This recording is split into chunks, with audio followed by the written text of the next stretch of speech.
महाशिव पुराण के वायव्य संहिता के पूर्व खंड के 24वें अध्याय में ये कहानी आती है।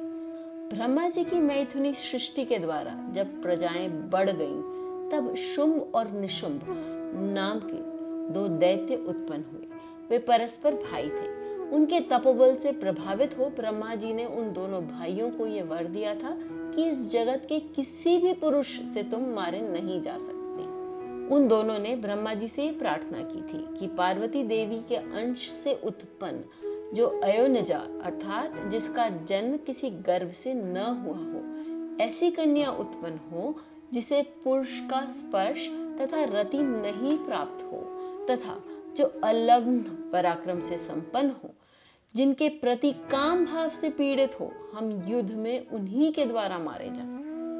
उनकी इस प्रार्थना को ब्रह्मा जी ने तथास्तु कहकर स्वीकृति दे दी। तब से उन्होंने इंद्र आदि देवताओं को युद्ध में परास्त करके संसार को वेदों के अध्ययन से अन्याय पूर्वक वंचित कर दिया। तब ब्रह्मा जी ने उन दोनों को मारने के लिए भगवान शिव से प्रार्थना की, प्रभु, माता पार्वती को एकांत में ही उनकी निंदा करके आपको उन्हें क्रोधित कर देना चाहिए तथा उनके रूप और रंग की निंदा से उत्पन्न हुई काम भाव से रहित कुमारी स्वरूपा शक्ति को निशुंभ और शुंभ के वध के लिए देवताओं को प्रदान कीजिए। ब्रह्मा जी की इस प्रार्थना करने पर भगवान रुद्र एकांत में पार्वती की निंदा करते हुए से मुस्कुराकर बोले, तुम तो काली हो। तब सुंदर वर्ण वाली देवी पार्वती अपने श्याम वर्ण के कारण अपेक्षा सुनकर कुपित हो गई और पतिदेव से मुस्कुराकर समाधान रहित वाणी द्वारा बोली।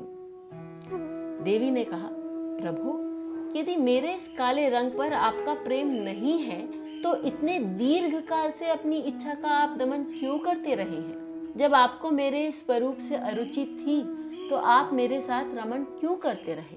हे जगत के ईश्वर, आपके लिए कुछ आवश्यक नहीं है। आप स्व आत्माराम के लिए रति सुख का साधन नहीं है। यही कारण है कि आपने बलपूर्वक कामदेव को भस्म कर दिया। स्त्रियों की यह सृष्टि ही पति के अनुराग का प्रधान अंग है। यदि वह उससे वंचित हो गई तो इसका और कहाँ उपयोग हो सकता है? इसलिए आपने एकांत में जिसकी निंदा की है उस वर्ण का त्याग कर अब मैं दूसरा वर्ण ग्रहण करूंगी अथवा स्वयं ही मिट जाऊंगी। ऐसा कहकर देवी पार्वती शैया से उठ खड़ी हुई और तपस्या के लिए दृढ़ निश्चय करके गदगद कंठ से जाने की आज्ञा मांगने लगी। इस प्रकार प्रेम भंग होने से भयभीत हो भूतनाथ भगवान शिव स्वयं भवानी के चरणों में मानो प्रणाम हेतु गिरते हुए बोले, प्रिय, मैंने क्रीड़ा या मनोविनोद के लिए ये बात कही है। मेरे इस अभिप्राय को न जानकर तुम कुपित क्यों हो गई? यदि तुम पर मेरा प्रेम नहीं होगा तो और किस पर हो सकता है? तुम इस जगत की माता हो और मैं पिता तथा आधिपति हूँ। फिर तुम पर मेरा प्रेम न होना कैसे संभव हो सकता है?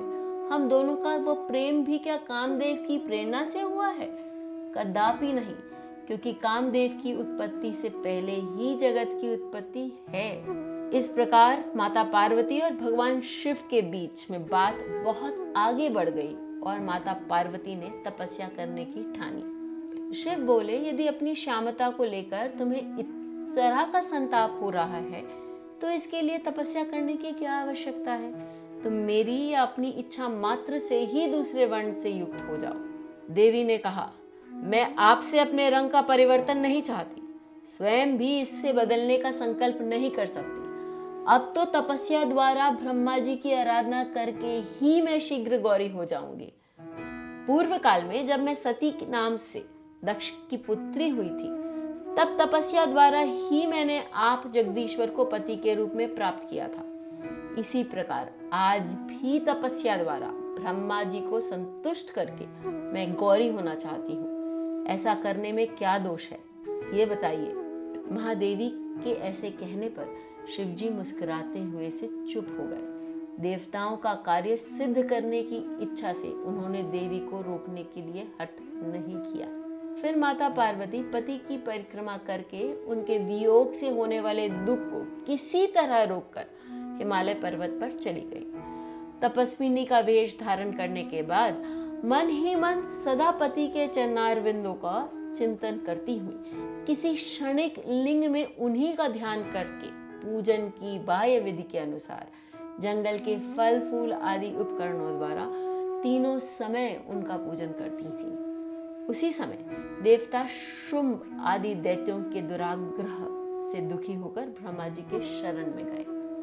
देवताओं की बात सुनकर ब्रह्मा जी को उन पर दया आ गई और देवी जिस तपोवन में तप कर रही थी वहां के लिए सबने प्रस्थान किया। यह कहानी यही समाप्त नहीं होती। हम इसके अगले भाग में देखेंगे कि शुंभ और निशुंभ का वध कैसे हुआ और माता पार्वती ने अपने उद्देश्य को किस प्रकार प्राप्त किया। तो अगला भाग सुनने के लिए तैयार रहें।